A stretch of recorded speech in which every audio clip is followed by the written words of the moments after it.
Okay, why don't we go ahead and call the meeting to order. Good afternoon, everyone. I'm Henry Veliker. I'm a Plan Commission member. I've been asked by Mayor Smith to chair today's meeting. Mother Nature impacted his travel plans, and he's unable to make it. In terms of attendance, we have Commissioners Gusky, Behrens, Olson, and Veliker in attendance. And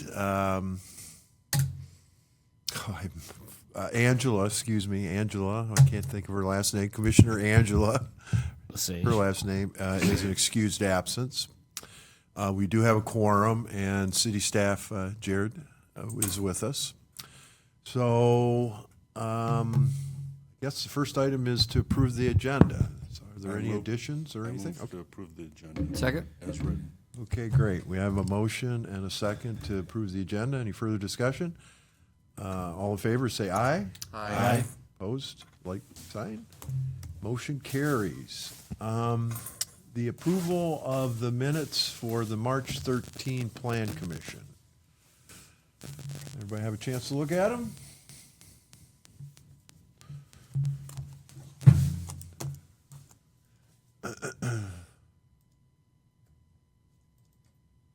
So, if everybody's good with the minutes, or if you want to offer any amendments or anything to the minutes, please do. Motion to adopt. Move to Place and file. Yeah, move to place on file. Second.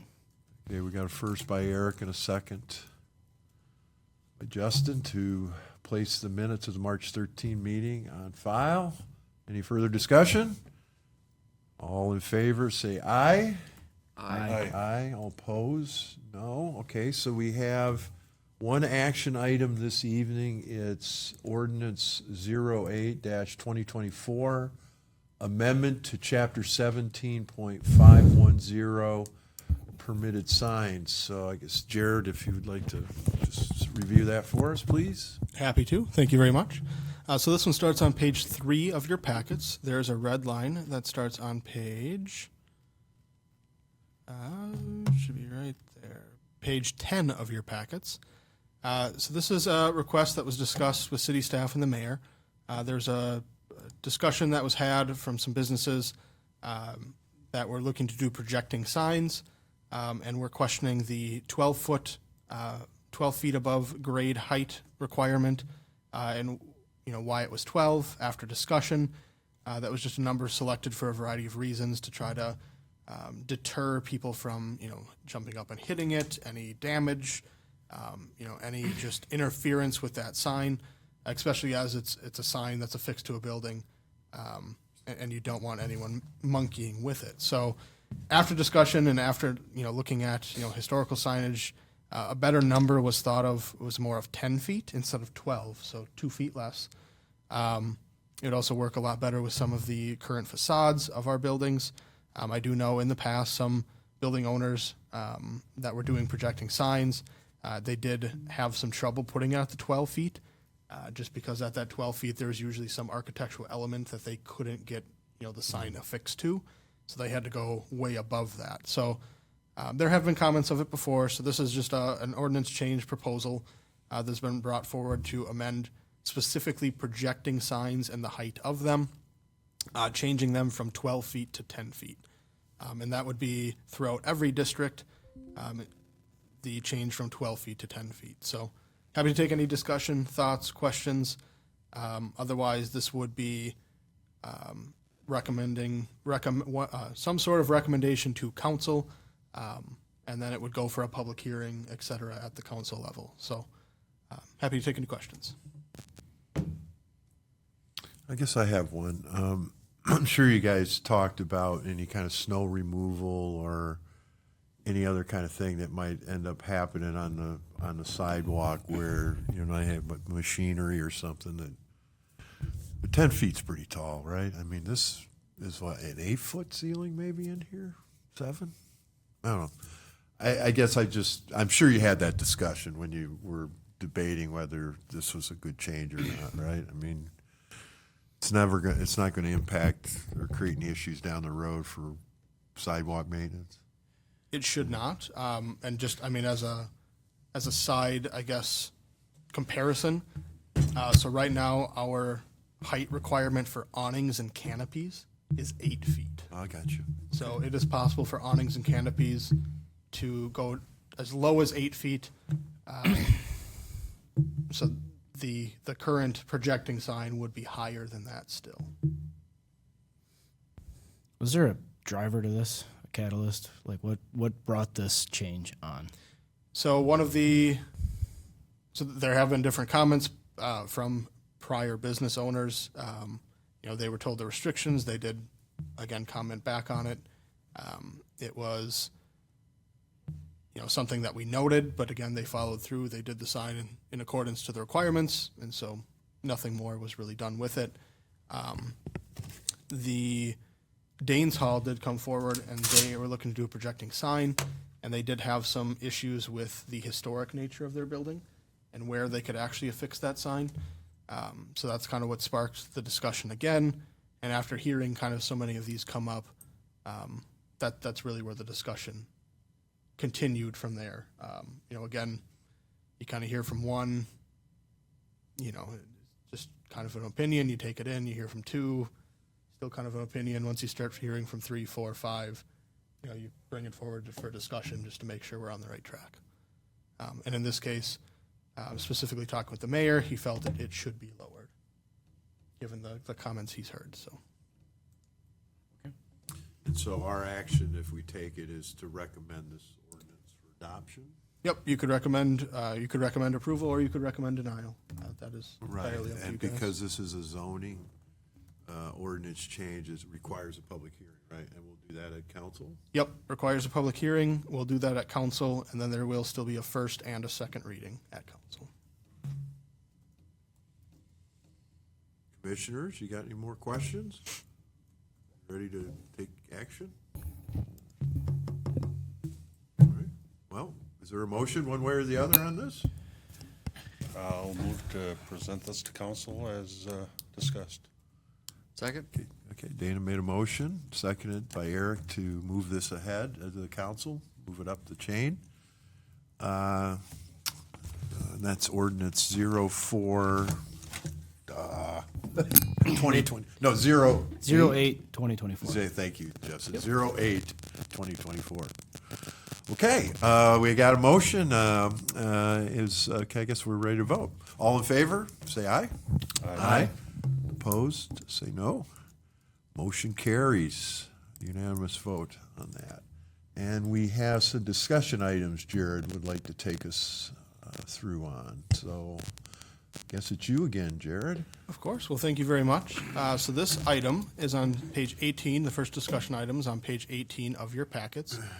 This is in regards to no mow May, and then just our general grass ordinance discussion. So if you guys do remember back few plan commission meetings ago now, we had a discussion about length of grass and what that should be in the city.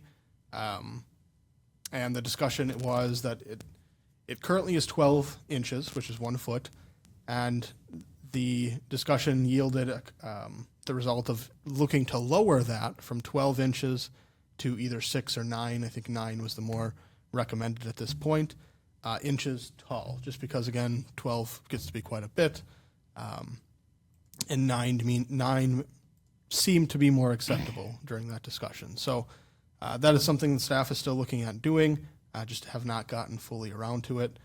A discussion that comes up every year, and I wanted to make sure that we tried to bring it. We did not do it in a very timely fashion, of course, but bring it forward to really start the discussion and get more opinions, as we've kind of been a little rogue in past years. So a lot of people in past years have participated in what they call No Mow May. And this is an initiative that started out, I think, over in the UK, and was actually brought over by the city of Appleton. And they adopted it. Since then, other communities, I think Waupaca has it adopted, Stevens Point has it adopted. A lot of surrounding communities have it adopted. And what it says is, for the month of May, grass code enforcement is essentially waived. And it's meant to benefit pollinators, et cetera. by having, the native grass flowers, whether it be dandelions, which I know people frown at and cringe at, but, and other flowers such as the white and purple ones on page 18 that you see. So it's kind of where it all got started. A lot of people have done it in the past years. They've gotten signs that the city has not handed out, but that they've put in their yards. May tends to be a pretty busy building season, and for building permits. So code enforcement does die down for that month usually, anyways, which in past years is kind of, again, where we went a little rogue because we kind of put grass ordinance on the back burner just because it does take some staff time to take care of. So now the flip side of this is there's arguments against no mow May about how, it's not good for the vegetation. It doesn't benefit pollinators as much as maybe a naturally landscaped 100% all the time flower bed would do, kind of thing. So there's arguments against it. There's arguments for it. There's a lot of in between. So it's just one of those topics that whatever the community feels is best, that they adopt. I guess I'll also note in most communities that adopt this, it's not a requirement that you participate. It's pretty much just saying, hey, we're not going to penalize you if you would like to participate in this such activity. If you feel that is the best way you can benefit your environment. So it's not pushing people to do it. It's not punishing people for doing it. So it's a pretty neutral pathway forward. Now, again, if that's desired by the community. So what I want to do is bring it up. I brought a few articles just from some different sources that you could read, look through, but I'd also encourage you to take a look at your own research, your own, think of your own experiences, et cetera, and bring that into the conversation. If this is something that we would want to codify, for the month of May, grass enforcement does not occur, but after that point, it does. I will note I did neglect to print off some materials for this, so actually we had a conversation with our Parks and Recreation Director, Laura Colbert. She is part of the Inland Lakes Committee, and in that committee they talked about, I don't know the technical name, but it's a type of bug. It's called a weevil, and that weevil is native along shorelines and helps eradicate invasive species within the water. I believe it's the Eurasian Purple water leaf stripe. milfoil. Yeah, Oh, the loosestrife? It's one of them invasive Goes plants that after- are there. right. Yeah, so that weevil helps eradicate those invasive species, and they're prevalent in living in the shoreline within like the first 30 feet of water, and they thrive during that kind of natural vegetation, long grass, etc. So she had talked in favor of doing something like this, especially in the shoreland areas, which could be another pathway forward, that we only focus on shoreland areas. So yeah, I again, just a conversation I wanted to bring up to you guys, as it's come up to staff many times, many years in a row now, and we felt a really official conversation should be had on it, and a decision whether we codify it and we don't penalize them, or if we actively seek them out and penalize them for doing this. So, happy to take any questions. I will note I am no expert on no mow May, so I may not be able to answer your questions directly, but maybe it can be a group effort that we bring this back and we discuss more after some more research is done. Plan Commission members, you guys got any comments or questions? I guess I would say I'm in favor of it, the no mow May. Probably won't participate in it because I don't have any dandelions or many flowers, but I'm not going to knock anybody that wants to do that. So I think it's great. Did we do it last year? So last year we did not actively do it. We had a lot going on, and so the enforcement of grass was put on the back burner. We did send out letters towards the end of May, or notifications, telling people, hey, we don't do no mow May. really need to mow your grass. Now, we also have a 12-inch rule, which helped a lot. So there was some grass that maybe just got to 12 inches In after May, that. it's hard to get to 12 inches in May. Yeah. So, You know, it might not even be an issue, technically. If we don't change the length of the grass. Yeah, I think we should support it. I mean, I'm fine with it. So there's really two separate issues. One that you mentioned earlier about changing the height of the grass, yep. which if we reduce it, puts more enforcement pressure on the department. And seems like, I don't know. Not that grass is a huge issue in my area. I've got no calls ever about, lawn grass. Like, you drive around, you see it a little bit, and you go, well, I'm sure the city's heard about this one, and it's, it's in the cycle. So I'm really hearing two things. Do we change the length of the grass? Because that's how we kind of got to this point. And then also the snow mow May. And I don't know, does Appleton, they got 10% of their property owners doing it? I don't know It's the probably not statistic. that. I mean, I know I participated in Stevens Point, Yeah. where I live, but I would like to see it drop though, the regular height drop from 12 down to it, probably 9, I would think would be, 8 or 9 would be a good number. I mean, when we're kind of in drought situations, I let mine go to just try and keep it healthy because I don't want to really water it a whole lot. And I know it's gotten pretty long in certain areas that are growing. And it's probably gotten to that 8-inch length. So I'm in favor of, I want it less than 12, I guess is what I'm saying, yeah. Dana, you got any thoughts one way or the other?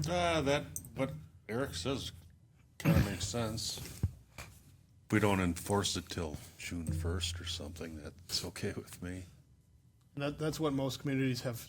Some communities started with, hey, why don't you register? You can get signage. If you don't register, we're going to enforce the grass ordinance. And they realize that that's a lot of staff time and administrative work. So they've really just enacted an ordinance that they will not enforce this ordinance during this time to this time. That seems like the simplest way to do it. Is this in the public works section of the code, or is this zoning? Because will we have to have a public hearing on it? I guess where my brain was going is, well, if we make a change, I mean, it could be in effect for pretty much the whole season. It falls If underneath it's just a two ordinance reading. it falls underneath the public nuisance section. Okay, so it's not a zoning, No. Change. But code enforcement will go around when they see them yeah. and give us a list, and then Public Works goes mows it. We come back, give the list back to the billing department. They've sent out the invoices. Well, I think I was wondering if A public, a public hearing, even though it's maybe not be required, is it something you'd want on this? Is this not that controversial? If you do lower the height, then enforcement will happen sooner than at 12. Yeah, what do you want to see, Jared? I mean, you're the one that's going to have your person enforce that.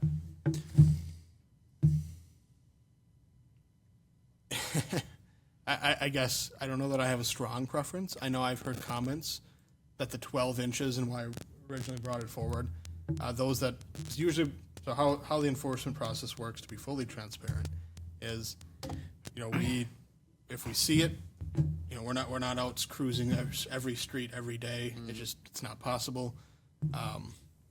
If our code enforcement officer's heading to a building inspection that he has scheduled for another property, he sees that this other property on his way there has long grass, make a note of it. On his way back, he'll step out of the vehicle, he'll measure it.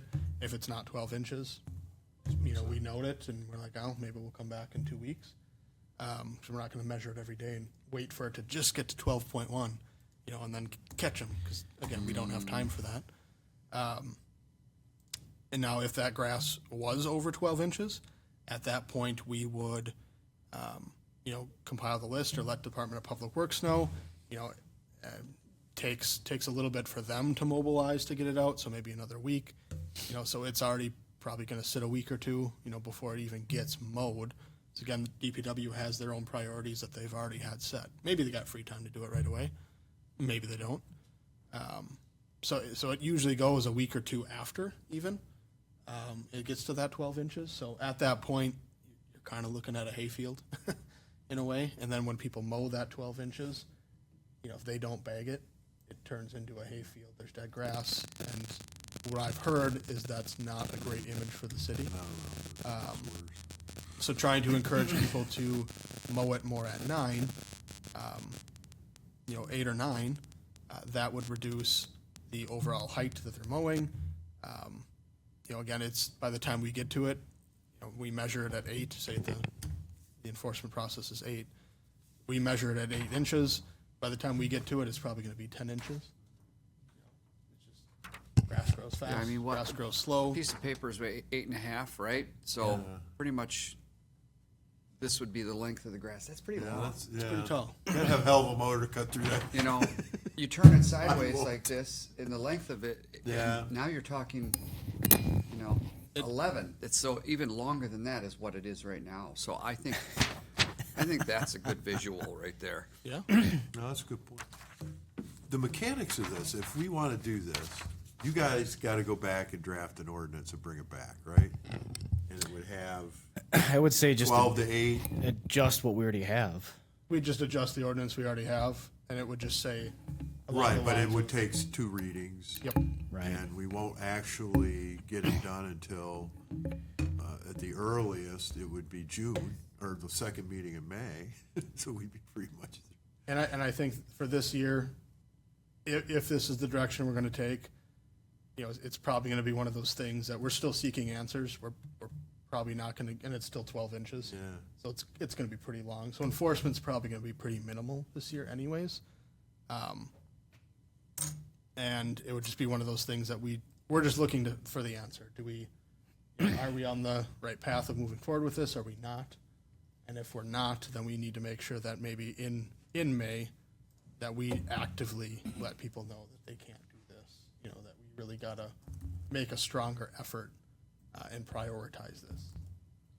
So I don't think it'll be a huge issue this year, just given how the code currently reads. If people did want to participate in No Mow May, but we're not going to codify anything until after May Yeah. is over. So do you have to bring something forward, or how do we get this I process think moving? you would probably want an ordinance amendment. Yep. And we'd probably address the no mow May thing specifically with a section, probably, right? But Yeah, it just would in the take graphs, effect yep. in 2025. Yeah, it would. We'd probably bring it back to the May Plan Commission meeting. Okay. Then it would have to go to council twice, which would be the second meeting in May and the first meeting in June. So if it's not adopted, you're going to have to, if people participate in No Mow May, you're going to have to get after them? We'd have to get after them the best we can. Now, again, the ordinance is still 12 inches, so it's going to take Oh, Quite a while. See what I mean? Actually, practically, they probably won't have to do anything, Eric. Yeah. I don't got know. you. All right. Yeah, there may not be anything we have to do. I mean, I know we've been having some odd weather patterns, so otherwise, maybe by first week in May, the grass is already 14 inches. Could rain 4 inches a week and be 80 degrees during the day all May. People be thinking, here comes summer. Then June's going to roll around and be back down to 40 degrees. Welcome to And snow. snow. Okay, so we probably should have something for the record Yeah, for so if- staff yep, to. some direction. Yeah. So are you guys comfortable? So what's that number? Are we seeking 8 or 9 inches? Or just leave it open? Or I think we we can should have debate a it target. I and think we should have a plan, or target put it number. in there. Put it 8 or 9, whatever you want. Yeah. I got one comment, if I may. I would assume there's going to be some people out there worried about letting this go in their properties the way they look next to somebody else.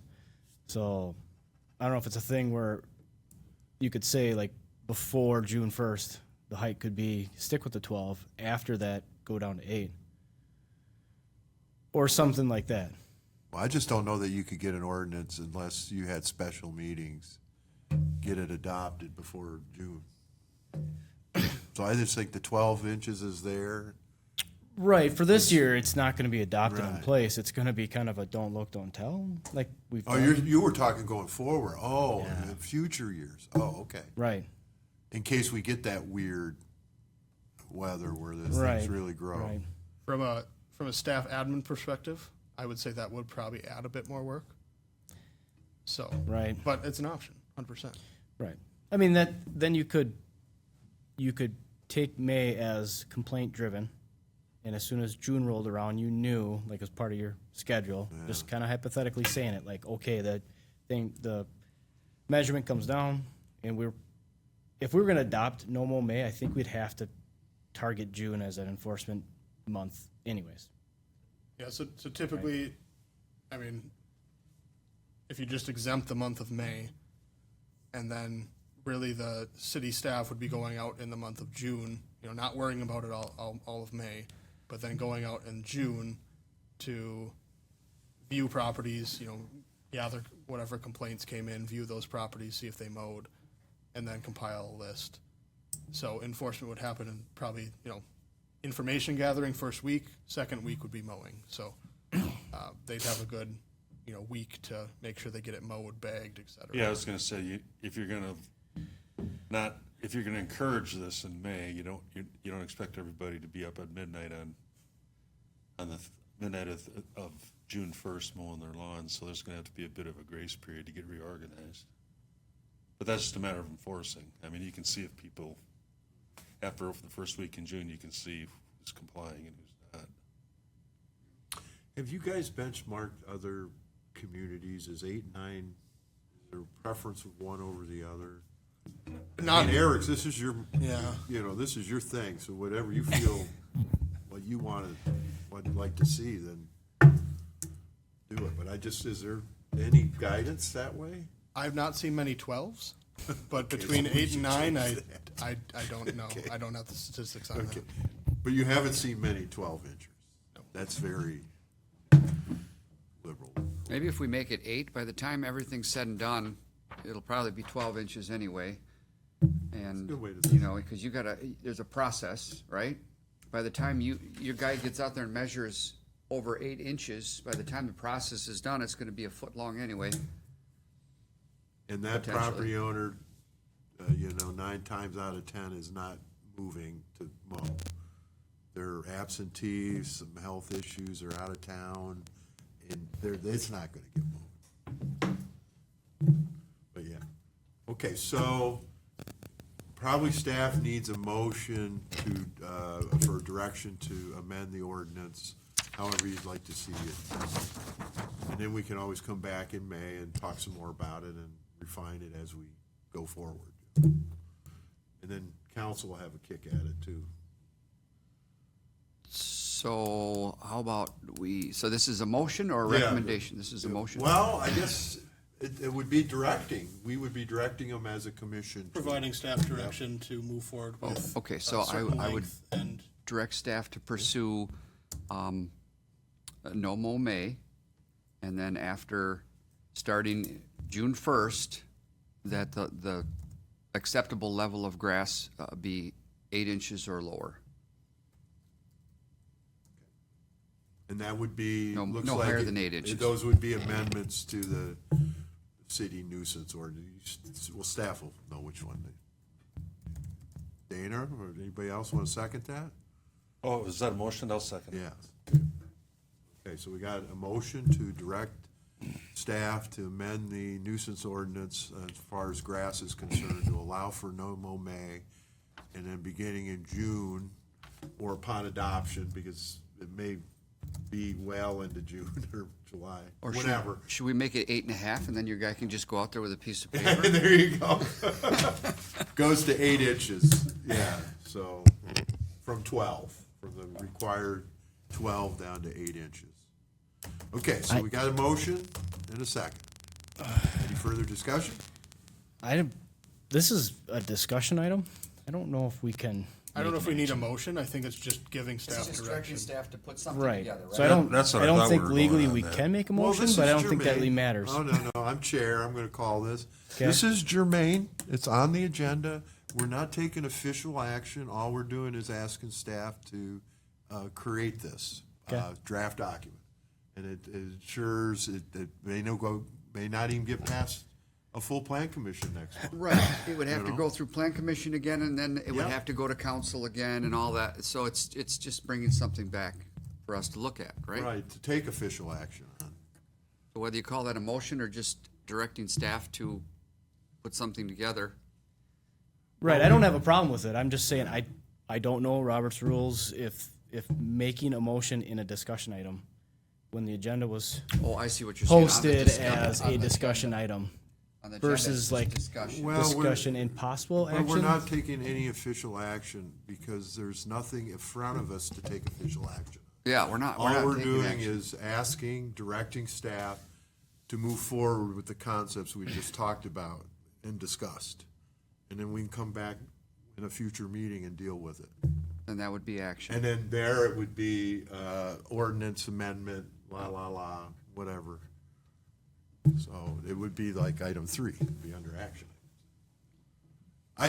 I'm comfortable with it, but I appreciate you Okay. raising the question, Justin. All right, so we got a motion and a second. Any further discussion? All in favor, say aye. Aye. Opposed? No. Okay, we got 3 ayes and 1 no. All right, the second item is scrap dealers discussion. So this one starts on page 33 of your packets. So this is something, as I was working with a bunch of the scrap dealers within the city to renew licenses, working on them with making sure their fences are properly screened as such, as required in the ordinance. They came back with some comments about specifically 1210, Section 7, Section C, where it stated that their business cannot operate on Sundays, nor between the hours of 8 p.m. and 6 p.m. They said that they don't want to be crude or rude in any way, but they said that is just not possible to adhere to. They said that with the foundry operating in our community and utilizing them as a primary source to drop off scrap, et cetera, that they follow the foundry hours. So they said the foundry operates on Sundays, so do they. And they said if there's any after-hours deliveries, they have to accept them. Otherwise, they're going to lose the foundry the business of the foundry, and eventually they will no longer be. So they just brought it up. They said, hey, this is maybe something you guys want to talk about. After looking at it, it did look to be maybe more of a historical requirement.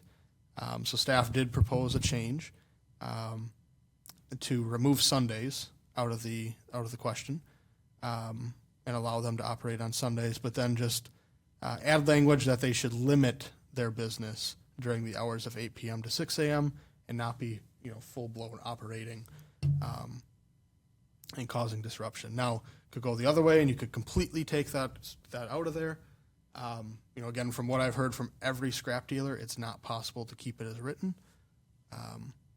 Now, with that comment, also heard some other comments that, well, do you want to look at, how high the piles are, have some requirements for that, et cetera.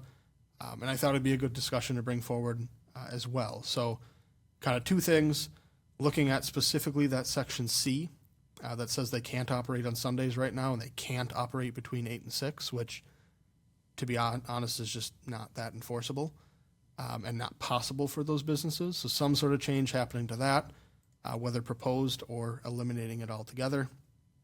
And then if there's anything else that we should be looking at with scrap dealers, have any of the commissioners heard anything from their constituents about, hey, just that scrapyard has piles so high, it looks like Mount Everest, or, any other complaints. The height just comes to mind as it's a easy one. But, are there any other requirements that are not? Have you not heard anything? Do we feel that just maybe making a change like this would be beneficial and not adding any other requirements? So I'll leave it up for discussion. Happy to answer questions. You know, if this is not enforceable, really, I mean, what would be the harm in just taking it out of there? Just removing C. Yeah, just remove C altogether, because if you're not really gonna enforce it, then why bother having it in there, right? I mean, Fair. you're asking them to limit your hours. Well, what does that mean? I mean, they're probably not gonna wanna pay their people, I mean, they probably don't wanna be doing those pickups at those hours anyway. They're probably gonna wanna do them during daylight hours for the most part anyway. So, have there been any complaints? Not to city staff. Not that city staff, not that I'm aware of, I should say. No. And are all these dealers, well, I keep thinking of the stationary dealers. All of ours are in our business park, in our industrial park, right? Correct. Yep, there's So- Napic, Alter. Right, and it would only be allowed in like I-1, I-2. So you would think the noise issue would be abated just by the zoning practices. Because I know at one time we had an out-of-town scrap dealer license. And we But still. they're rolling in and out of town. Yeah. They're based somewhere else, so we don't really care about them. And we still have that, actually. Applicants that operate and maintain a transient business, scrapyard business, shall pay $100 per year and get a license. So that's another topic as well. Is that something we want to continue doing for out-of-town transient businesses? I mean, do we want to require licenses? Do we want to just take it out? They need to get a one-time license. You know, I guess a bunch of different changes that could be made. If What do we do right now? Right now, we require an annual license that they need to pay a $150 fee for if they're in the city limits, so like Alter, Napic. And then if they're out of the city and traveling in to pick up scrap, they should be getting a $100 license. Are they complaining about that? Or, I mean, has that been going okay? The ones in the city, and this would maybe would be more of a Barb question, but the ones in the city I've never heard complain. The ones that are coming from out of the city, a lot of them just don't know that we have that requirement. So they might come to a once a year pickup, and you know we see them, and they're like, "Oh, yeah, that was a one time deal," you know. We're not gonna, We won't be back. you know, we won't be back, and it's like, "Oh, okay, well, sounds good." So if you just keep it right where it's at, You can keep it right where it's at. Yeah, we out of the city ones that come in, we try to catch. It's harder to do, but we do our best to make sure we're being fair and consistent. are you With that wanting to aspect. remove those out-of-town fees? You could. I mean, We don't have to. Because I then think- you wouldn't have to chase after those. It sounds like it's tough to do. It is tougher to do. There could be arguments for keeping it. Again, fairness. It kind of feels like one of those. You don't have a brick and mortar. Right. You know that isn't fair to the brick and mortars. Yeah. I don't know if you haven't had any complaints. I'm trying to haven't had think any why complaints. we even do that. I think maybe it was for the vehicles that they're hauling this stuff in. And this was an ordinance that was enacted in '93. Yeah, so there were some concerns that some of these people were bringing their way overloaded and they're just operating, you know, like, well, this sounds bad, like Sanford and Son or whatever, you know. You know, they weren't really, you know, like our more professional scrap operators. So I think that was the reason why we did it way back then. It's probably still pertinent now. Well, if nobody's complaining, so you're really just looking about hours. Yep, the hours one. And if staff is totally okay if the direction is to take out C completely. I That's would definitely an option. like to just see it taken out because they have to operate when they have to operate. When the foundry's running all weekend long. Okay, so now this one gets, I'm channeling Justin here a little bit. You actually have an ordinance up, our city code with the red line. Yep. So no ordinance has officially been created Right, yet. so to be consistent, I guess, because I would hope we could get a unanimous vote on it, but if not, that's fine. I think a motion for the record to have staff move forward on this is for the record, if that's where we want to go. Well, do we have to call it a motion? Well, Can you're we going just to go say- consensus, and then it come, whatever. It's a pleasure of the group. I guess it's just a motion, it's germane, it's on the agenda. Yeah, I'll just say, I'm in favor of moving forward with both these. yeah. I just think the motion is the wrong thing, so I'll vote no, but it's not, I hope that doesn't hurt anybody's feelings, so I don't really care. Well, what if we just say that the commission has a consensus to direct staff to do this, and it's not really even a, Well, then we got to vote. If we don't vote, how do you know that I have consensus? well, we're recording it. If all of us say we're good with Yeah. it, that's a consensus. Well, you guys humor me because I have to chair the meeting, and I'd like to be consistent in my approach to it. So I'm good with that. I would like, if you guys are okay, and, you know, Justin has put his concern on for the record, is a motion to ask staff, direct staff to move forward with changes to the hours on the scrap dealers ordinance.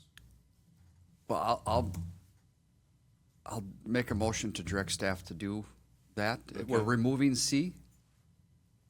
Correct. Yeah. Yeah, to remove C completely 7C.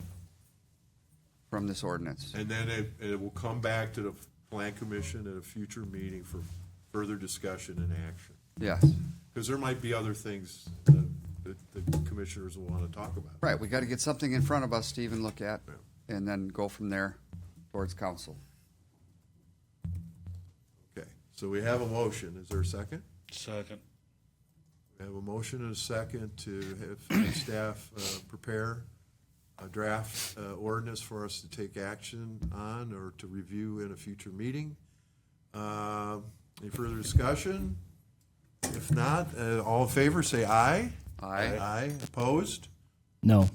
Okay, the motion passes 3-1. For the record, I'd like to note that Commissioner Brian Smith is in the meeting, has arrived. Do you want to participate in the meeting, Mayor? Okay, so you've arrived. Right, You keep going, I'll just stand here. but you're acting Sure. as a commissioner now? I Okay, reviewed everything, so I should be up to date. okay. Yeah. So the future priorities discussion, what is that? Yeah, so I was just trying to be a little more transparent with what some of the things on our list are. You know, these are some things I've created on my list of to-dos that I see that needs to be done. Whether that's cleanup of zoning, cleanup of, you know, property lines, Really? Yeah, you wrote it down. you know, I'll run through these, but just a list of zoning topics, possible to-dos that I have created over time. And I just want to make you guys kind of aware of that list. If there's something on that list that you guys are hearing from your constituents that, hey, this seems to be a huge issue, can staff look into this? Let me know. I can add it to this list. You know, if you're looking at this list and you say, hey, that should be a priority, like we need to get that, you know, I will take that direction and that's what I will prioritize. But I just kind of wanted to bring it to you guys to let you know that, hey, this is the list. Things on the list include elimination of a few districts that over time feel that they're not entirely necessary, and they cloud and confuse zoning more than it already is confusing. Heard things such as requiring a final certified survey map for when a new residential development goes in. And this just certifies exactly where that development is on the property, and assists future, like if they're gonna add a garage or anything like that, they have an accurate certified survey map of the property. Things like open containers. So there's things in, I believe, Waupaca and Stevens Point have both of these. I'm sure other communities do. But in their downtown, they allow open intoxicants between certain limits of the area. You know, works very well for events. You know, just again, if you're looking to maybe enjoy the downtown city square and have a beer, you could do that. So that's an element on there. We have a lot of dual zoned zoning districts, which prove to be a nuisance when they come up and people are looking to do developments, and we tell them that, hey, unfortunately, you need to rezone your property before we can even take a look at this project. Removing single-family homes and allowed use in the multifamily district. So again, encouraging density. Is that seen as a priority or something that we want to see? Let's see, add Knox boxes. So a comment came from the fire department about how we should require Knox boxes for new commercial developments so that they have, it's a safety element. Chronic nuisance ordinance. So this would kind of pair along with the minimum standards of occupancy that's up for discussion or approval denial today at council. So where if there's a repeat offender, we could charge our time and efforts back to them. So it discourages them or encourages them to fix whatever nuisances that they have on their property. Adjust the live-work code to be less restrictive. Right now, it states that you have to be an owner-occupant of either the commercial or residential space on the main floor. So we could loosen that up a bit if that's seen to help encourage housing and just desire to be in the downtown area. Refuse storage. So this could be a property maintenance issue that people storing their refuse containers in the front yard where that wouldn't be allowed. And they would need to store it behind the front plane of their house somewhere, so on the side or rear of their property. Downtown parking. So the conversation, we've heard some comments of staff about the time zones. And if that should change, on-street overnight parking. Is that seen as an issue, or could that help maybe with another property maintenance issue that comes up with people parking in their front yards? And that's the next one. Other property maintenance code additions. Allow off-premise signage for the purpose of sign consolidation. So I guess just a list of possible things that we've seen other communities do, that we've heard rumblings about, as staff. And I just kind of wanted to bring a list to you guys. If you guys, again, have more to add, if you feel that, hey, not something we probably want to see, or hey, this warrants more discussion, let me know. And it helps me as staff with direction on how to move forward and really what our representatives of the community want to see taken care of. So happy to take questions on any of those. If I know I just kind of rambled off a bunch of those, and they probably all blended into one. So if you take a look at the list later and have more questions later, reach out to me. There's really no action on this one. I just kind of wanted to really bring more people into the conversation to try to be more transparent and get better direction from more people. Is there well, it sort of gets to how do we prioritize them? How do we have a There's a lot of good discussion? ideas, sir. Yeah, there's and I know like refuse storage, That was one that's really sticking Yeah, out. yeah, I I've saw noticed that, that a yeah. lot lately. Right, and you really got to put them there all week. right, or could we require maybe in certain districts, that you have to consolidate?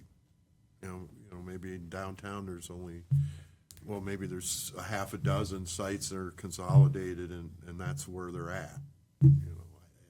Where there's.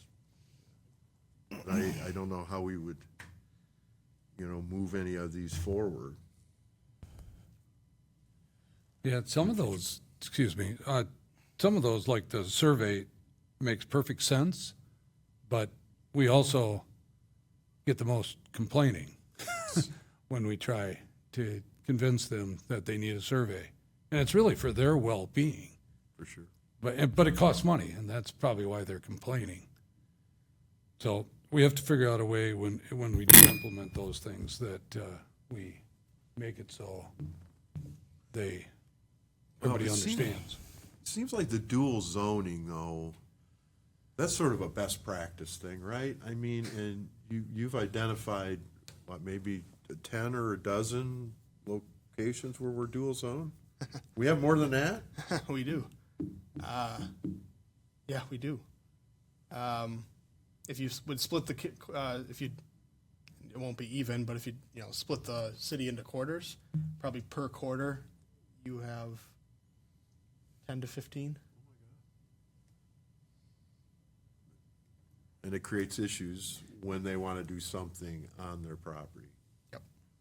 You know, it'd be great to be proactive instead of reactive. I mean, even tonight, you talked about, I'm assuming you talked about the sign ordinance, you know, and we're actually being reactive there, and we really wanted to be, we should be proactive on those.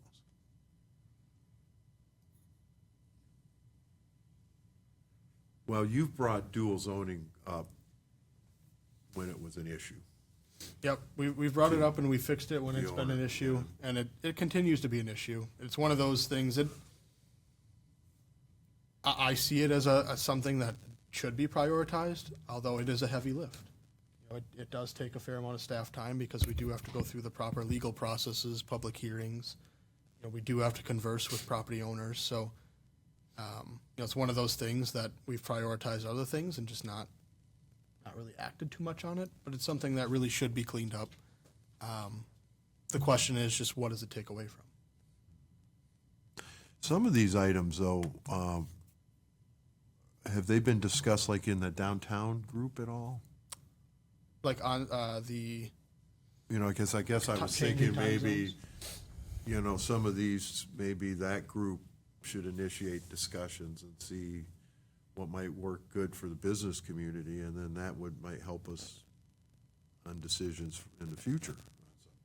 they have started, so like the downtown parking, the time zones, that has been being discussed in our downtown partnership. Garbage consolidation, that has been being discussed in our downtown partnership. You know, some of the property maintenance has been discussed in our downtown partnership. So there are conversations happening there. They're slow to progress, and you know, a lot of discussions and going back and forth. So it does take some time. So the downtown parking, the change of time zones, maybe that's not a priority now, but it could become a priority. I'd like to see the shoreline zoning be done. We just talked about no mow may and the little weevil, so that could kill two birds with one stone. And we've had to deal with that before. I mean, people ask us, what can I do on my property next to Mirror and Shadow? And we have a Inland Lakes group. I'm sure they would assist or like to see this as well. So I think that one kind of spreads across a number of Yeah, different. because there's some confusion of whether the county zoning ordinance Right. takes precedent over ours. Or, Right.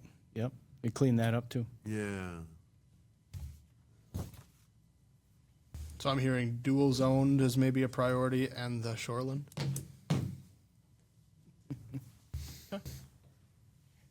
And if you could make some moves on the downtown stuff over the next year with refuge consolidation, all that, that'll take a long time to work through those. Yeah. Sounds to me like, Garrett, you are not thinking of shortening the meetings at all. I'm leaving it entirely up to you guys here. I second that. We're gonna earn our keep.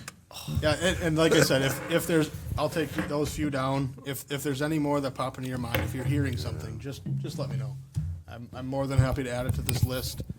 You know, maybe I don't get it to it in the next year, but it's going to be on the list. It's going to be, you know, known we need to talk about it. Can you just quickly rehash the top three you heard, so I can jot it down for Barb? Dual zone, What was that? Dual zone. dual zoned parcels, Okay. shoreland, Yep. and then I've heard kind of, you know, focusing on some of the downtown issues and working with that. Yeah, and just kind of see where that group goes and maybe report back to the commission in a few months and Yeah. see if there's any traction on any of those other ones. The chronic offenders enforcement one, do we have chronic offenders? We don't. How do you define chronic? More than one? More than three. More than three? Yep, so this is an ordinance that other communities have passed, and our chief of police, I believe, actually has an ordinance drafted. So it's something that maybe he could bring up, and it wouldn't be on my department, so we could kind of hit a bird with another stone. I don't know where he's at with that, and I'm sure there does need to be some vetting and more discussion on it. So, but maybe we can bring it forward for discussion if he does have something. Yeah, I mean, in concept, it makes sense, but we have to be really careful with that one. I mean, Because defining what where it is. he is doing it is on the fire alarm.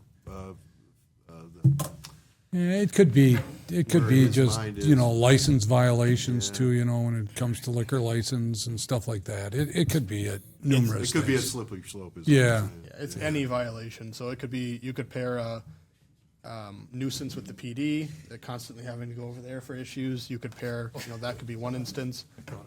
You could pair long grass and rubbish, and that's two more. And suddenly they're a chronic nuisance. Because staff time is taking so much time to. So, Yeah, that's something where the council at their next strategic planning should maybe, talk more. that's a bigger picture thing, maybe. Okay. Well, maybe there's only two, Justin. I wrote down 5. Okay. And there was consensus to put those 5 there. Correct. I think. Okay. We got a couple reports. Yeah, go ahead, Jerry. Yeah, You no. want to say anything about them? I'll say the start on page 36. The standard reports you see. I believe we got all the. No, we did not get the one chart up and working again. Thought we did, but pretty standard. It slowed down for a little bit there, but then it picked back up. So I feel as though we're fielding quite a few building permits as they come in. So happy to take any questions if you see any. Anything you'd Looks like to good. ask about? I like the new format. Oh, yeah. Okay. And then you've got some development update for us. Yeah, development updates. So River North Cottages, the 45-unit cottage-style development in River North, they are in process of pulling their permits with the city, so they're on their final steps. I think they hope to close officially on the land here coming up in the next week or two, and then I believe they're ready to get started. The other developer over in River North, Tycor, they are currently in their engineering stage for the 13-acre parcel south of Godfrey, which would be multifamily. And then they're in the platting stages and kind of figuring that all out for the single-family homes in the northern part of that development. So they're moving along. The Division Street St. Mary's Apartments, they were looking to start in March or April. I know they did have issues with the architect and the plans that were being drawn. So I believe those are at the state level. We have not received a recent update with them. You've probably noticed if you've driven on North Main that Empty Barrel Distillery has all their windows and doors in, which looks fantastic. Super excited for that. H.H. Hinder is currently in process of working on their event space on Churchill Street. I believe last time I drove by, they had a bunch of boards up as they're kind of reworking that whole facade. I know our administrator had the chance to walk through there, and he said he's super excited for what that's going to be. Currently working through the site plan with them as we speak. That's, I guess, it generally. Don't have an update on the Mexican restaurant, but we did let them know that their dumpster was there for the max amount of time that it could be, and then it needed to be removed, so that has been removed. I believe Thank I've you seen for some. What's that? Thank you for that. I think it was Justin, so I'll give kudos Thank to you, him. Justin. instead of taking- Don't give me too much credit. I was only supposed to be there for a month, and it ended up being there like 3 months. 11. You didn't have to say that on the record. Strike that. But I have seen some contractors over there, so I think they're still working at it. Again, I'm still super excited for that. But yeah, happy to take any other questions. If you guys are thinking of a development you guys want an update on, I can certainly do so. I try to keep them all straight in my head. Sometimes I need a reminder. Henry, I have a comment after you guys get done with this before we Yeah. adjourn. Anybody else on the development update? All right, Mayor. So, We are down one person on City Planning Commission, and of course, it's my job to task to find a replacement. I'm asking if you have any suggestions. It's an at-large individual. They have to live in the city, obviously. So if you know of anybody that's interested in being on City Planning Commission, we have an opening. So let me know. I'd like to appoint somebody at the next council meeting, which is our reorganization meeting. So, thanks. All right, thanks, Mayor. I think we have finished our business for the evening. Is there a motion to adjourn? Vote to adjourn. Second? Second. We have a motion and a second. All in favor, say aye. Aye. Meeting is adjourned at 5:31.